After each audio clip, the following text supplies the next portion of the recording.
Delhi high court national Herald కేసులో శ్రీమతి సోనియా గాంధీకి రాహుల్ గాంధీకి ఒక నోటీస్ ఇచ్చింది.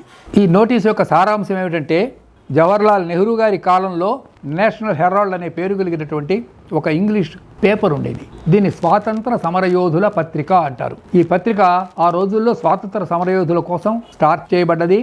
ఇది ఒక చరిత్రను సృష్టించింది. అలాగే యంగ్ ఇండియా అనే ఒక పేపర్ ఉంది, దాన్ని మహాత్మా గాంధీ గారు నడిపేవారు. యంగ్ ఇండియా నాకు బాగా గుర్తుంది.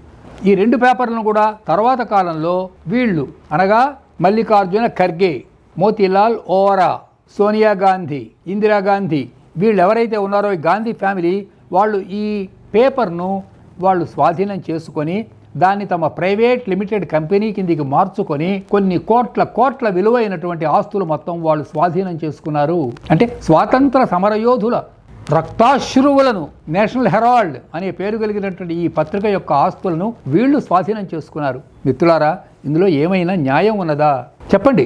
ఇందులో ఏమైనా ధర్మం ఉన్నదా? మన తాతలు, మీ తాతలు, మీ ముత్తాతలు వీళ్ళందరూ కూడా ఈ దేశం కోసం త్యాగం చేసిన వాళ్లే కదా. స్వాతంత్రం కోసం వాళ్ళ స్వాతంత్ర త్యాగాలు లేకపోతే మనకు ఇండిపెండెన్స్ వచ్చేదా?